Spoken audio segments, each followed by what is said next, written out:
នេះគឺជាតែរបស់យើងអាចធ្វើខ្លួនតាមសប្បាយណាមិនបាច់ខ្លាចទេដល់អត់មានកាយហៅអ្នកបម្រើប្រើក៏បានដែរណាបាទអរគុណលោកបងហ៎អាឈីងចាសួស្ដីនាំគ្នានិយាយពីរឿងអីហ្នឹងអត់ប្រាប់ទេអើយសុំលេងផងមិនឲ្យលេងទេព្រោះអ្វី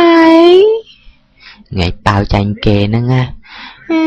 អាឈីងបងណែនាំឲ្យស្គាល់នេះបងប្រុសបងចិនទៅតែមកពីបាត់ដំបងអូសួស្ដីចា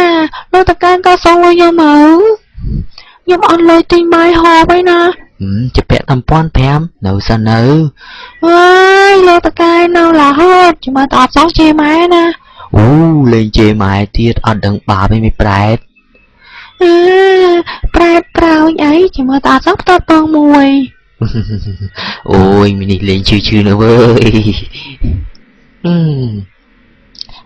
សួស្ដីបាទសួស្ដីអត់ដឹងនៅនាងនៅនឹងបើដឹងអញ្ចឹងទិញដែរមកផ្ញើបាទស្ដាយមែនតើនេះអៅត្រូវអត់ណែមស៊ីដែរអញ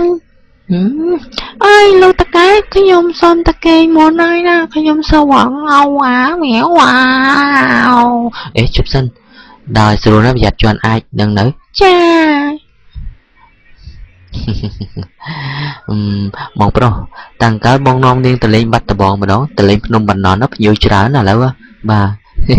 បណ្ណន់ស្អីអញយកលុយទៅជិះឡានក្រុងគ្មានផងឯងដឹងអត់បងប្រុសជិះចិននិយាយលេងស្អីអញយកទៅ1000ដាក់កប៉ៅគ្មានផង